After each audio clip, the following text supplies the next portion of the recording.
Louvado seja nosso Senhor Jesus Cristo, para sempre seja louvado. Seja bem-vindo mais uma vez ao canal Denis o Católico.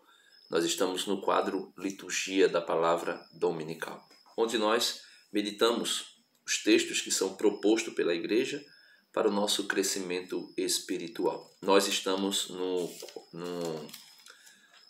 23º domingo do tempo comum, no ano A, e vamos trabalhar um pouco sobre a correção fraterna. Neste domingo, a Igreja nos propõe a correção fraterna. Então, nós podemos estar aí nas duas posições. Alguém que precisa ser corrigido fraternalmente ou alguém que deve corrigir outro, o outro fraternalmente. Eu gostaria de começar com o livro do profeta Ezequiel, porque muitas vezes alguém pode dizer: eu não me atreveria jamais a ir corrigir alguém.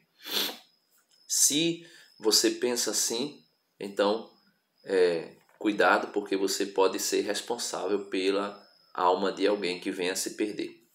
Do outro lado, se você diz: eu não aceito ser corrigido por ninguém, porque todo mundo é pecador, do outro lado, você pode estar rejeitando Deus que vem te visitar e que vem te corrigir por meio de alguém. Veja a primeira leitura. Profeta Ezequiel, capítulo 33, versos do 7 ao 9. Diz assim o Senhor para nós: quanto a ti, filho do homem, eu te estabeleci como vigia para a casa de Israel. Aqui ele está falando do profeta, mas as palavras das Escrituras não podem ficar no texto e na história ou para o tempo que ela foi escrita. Não é somente a interpretação literal que diz para nós algo sobre o que Deus quer. Então, quanto a ti, filho do homem, eu te estabeleci como vigia para a casa de Israel. Aqui o Senhor fala de Ezequiel. Logo que ouvires alguma palavra de minha boca, tu os deve advertir em meu nome. Então, ele diz: logo que eu te disser alguma coisa para o povo, tu deves advertir o povo. Se eu disser ao ímpio que ele vai morrer, e tu não lhes falares, advertindo a respeito de sua conduta, o ímpio vai morrer por própria culpa. Mas eu te pedirei contas da sua morte. Mas se advertires o ímpio a respeito de sua conduta, para que se arrependa, e ele não se arrepender, o ímpio morrerá por sua própria culpa. Porém, tu salvarás tua vida. Então veja, aqui o Senhor está dizendo para Ezequiel, que ficou como vigia, como guarda de Israel, como o porta-voz de Deus. E hoje, eu e você, cada um de nós que somos batizados, nós temos essa missão profética de Ezequiel. Pelo batismo, nós nos tornamos profeta, sacerdotes e reis em Cristo Jesus. Ou seja, nós somos revestidos do sacerdócio régio. Muito mais ainda tem essa responsabilidade os presbíteros, os diáconos e os bispos da igreja, de ser vigia da igreja, vigia do povo de Deus. Aqui o Senhor está dizendo: olha, se o teu irmão, se o ímpio, vamos dizer agora, se o ímpio, alguém que não é católico, está pecando, está vivendo uma vida errada, o Senhor diz: e eu te adverti que tu deves ir até ele. Se tu não fores e ele morrer, tu serás culpado, tu serás cobrado pela alma dele que se perdera. Porém, se tu fores até ele e tu o advertires, e ele, mesmo assim, não se corrigir, ele será responsável pela alma dele mesmo, que se perderá. E tu ficarás isento, tu salvarás a tua própria vida. Porém, se tu não o advertires e ele morrer, tu terás que prestar conta da alma dele.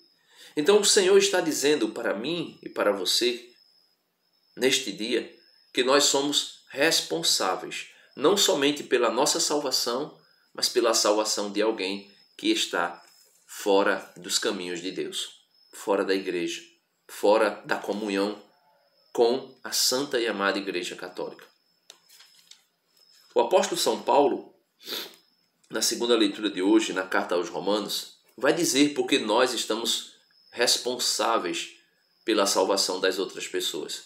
Porque é que nós somos responsáveis pela a necessidade de advertir os outros. Tudo isso por causa do amor. São Paulo vai dizer assim, Romanos capítulo 13, versículo 8 a 10.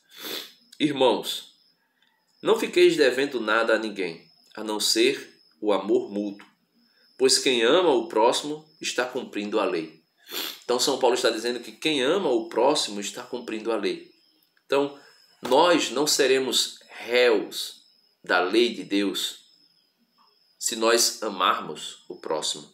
Se nós amarmos a Deus acima de tudo, nós não seremos réus da lei. Não seremos condenados ou condenáveis pela lei. Por quê? Porque quem ama o próximo está cumprindo a lei. E veja o que São Paulo vai dizer. De fato, os mandamentos, não cometerás adultério, não matarás, não roubarás, não cobiçarás, e qualquer outro mandamento se resume neste: amarás o teu próximo como a ti mesmo. Então veja, se eu amo a minha esposa e eu a amo como amo a mim mesmo, eu jamais adulterarei contra ela. Se eu amo o meu próximo como a mim mesmo, eu jamais roubarei o meu próximo. Eu jamais cobiçarei as coisas do meu próximo. Eu jamais matarei o meu próximo. E por que isso? São Paulo fecha o versículo 10 com essa frase, com essa máxima perfeita. O amor não faz nenhum mal contra o próximo. Portanto, o amor é o cumprimento perfeito da lei.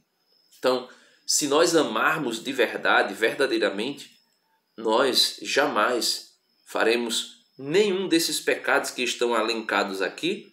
Não cometerás adultério, não matarás, não roubarás, não cobiçarás e qualquer outro mandamento que esteja prescrito.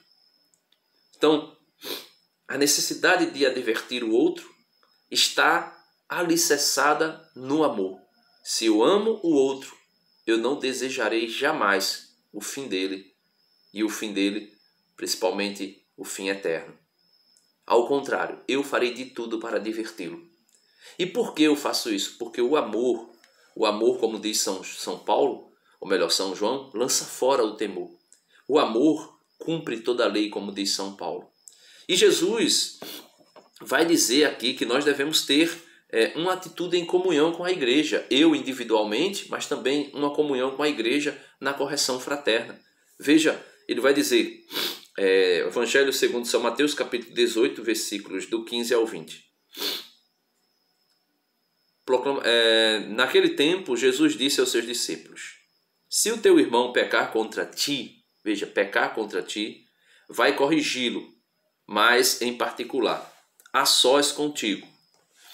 Se ele te ouvir, tu ganhastes o teu irmão.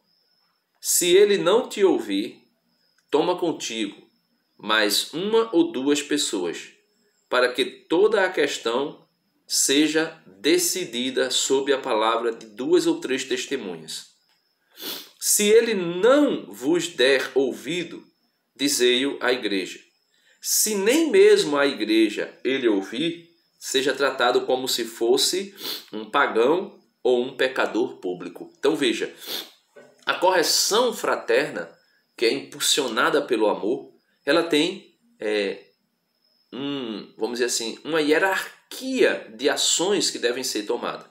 Ele vai dizer, se o teu irmão pecar contra ti, vai corrigi-lo, mas em particular. A sós, contigo, tu e ele, somente. Primeiro passo. Se ele te ouvir, tu ganhastes o teu irmão. Se ele não te ouvir, segundo passo, toma contigo mais uma ou duas pessoas, para que toda a questão seja decidida sob a palavra de 2 ou 3 testemunhas. Segundo passo. Se ele não vos der ouvido, dizei-o à igreja. Se nem mesmo a igreja ele ouvir, seja tratado como se fosse um pagão ou um pecador publicano. Então, a igreja, meus irmãos, tem a autoridade final, tem a palavra final. Então veja, você vai corrigir teu irmão não quis te ouvir sozinho, chama 2 ou 3 irmãos, ele não quer ouvir. Então até agora você não pode fazer nada contra ele, no sentido de discipliná-lo. Porém, se ele não te ouviu, se ele não ouviu você e não ouviu as 2 testemunhas que você levou, então leva ele à igreja. Se ele não ouvir a igreja, você pode tratá-lo, né? A igreja vai tratá-lo como um pagão, um publicano, um pecador público.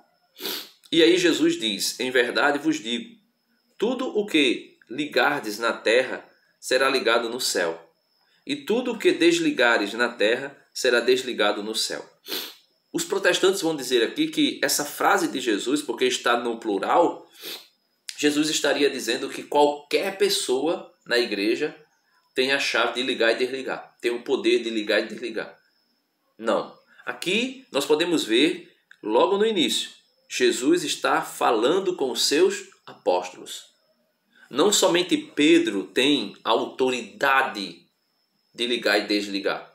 Pedro tem a autoridade como primado, como primeiro. Porém, os demais bispos, que são irmãos no episcopado, também têm esse poder. Tanto é que um bispo de uma igreja particular, ou seja, de uma diocese, ele tem o poder de excomungar alguém. Ele não precisa reportar algo ao Papa para que o Papa venha excomungar. A não ser que seja um caso de, podemos dizer assim, excomunhão universal, seja algo tão como, por exemplo, a atitude de Lutero. Isso aí teria que ser levado realmente ao Papa, porque é algo que atinge a igreja universal, não é somente a igreja particular, não é somente a uma diocese. DNC faz diferença? No sentido jurídico, sim, né? Um bispo pode tomar decisões jurídicas, como excomunhão, por exemplo, só ele na sua igreja. Mas no sentido de uma questão maior, isso terá que ser levado a Roma de fato, né? Como, por exemplo, uma excomunhão de um padre que está indo contra, né, a doutrina da igreja. Isso aí teria que partir diretamente do Vaticano. Continuando aqui, ele vai dizer: de novo eu vos digo, se 2 de vós estiverem de acordo na terra sobre qualquer coisa que quiserem pedir, isto lhe será concedido por meu Pai que está nos céus. Pois onde 2 ou 3 estiverem reunidos em meu nome, eu estou aí no meio deles. Então, Jesus está aqui já partindo para uma, vamos dizer assim, uma oração, né? Se vocês se unirem em oração e pedirem qualquer coisa ao meu Pai que está no céu, ele vos concederá, porque onde tem 2 ou 3 reunidos, eu estou aí no meio deles, se eles estão reunidos em meu nome. Então, meus irmãos, a correção fraterna é necessária, porque senão nós seremos responsáveis pela alma de alguém que venha a se perder. O amor na correção fraterna é indispensável, porque o amor lança fora qualquer medo, qualquer temor e cumpre plenamente toda a lei. E que essa correção fraterna, se ela não for, não tiver êxito, a sós, em particular, você e o irmão, leve o caso à igreja. É por isso que a igreja é coluna e sustentáculo da verdade. A igreja é àquela que une o céu e a terra na pessoa de nosso Senhor Jesus Cristo. Amém? Deus abençoe você e até amanhã, se Deus quiser.